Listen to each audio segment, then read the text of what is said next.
Сәлеметсізбе, бүгін біз майнинг істейміз.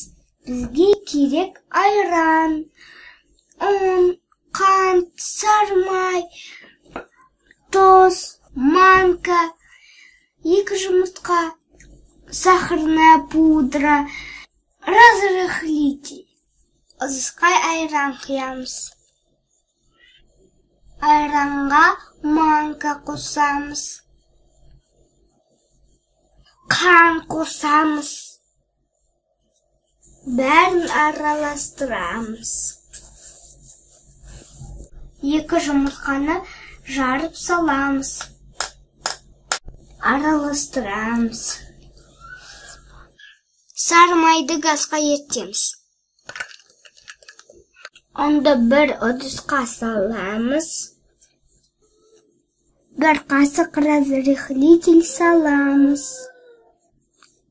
Араластырамыз. Суған майды қамырымызға саламыз. Араластырамыз. Онда саламыз.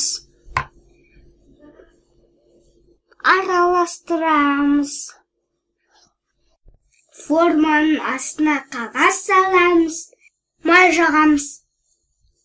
Енді қамырымызды ішіне құямыз. Бүкіл жаққа жаямыз.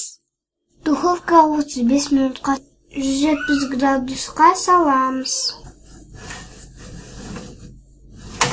Сахарный пудраны себеміз.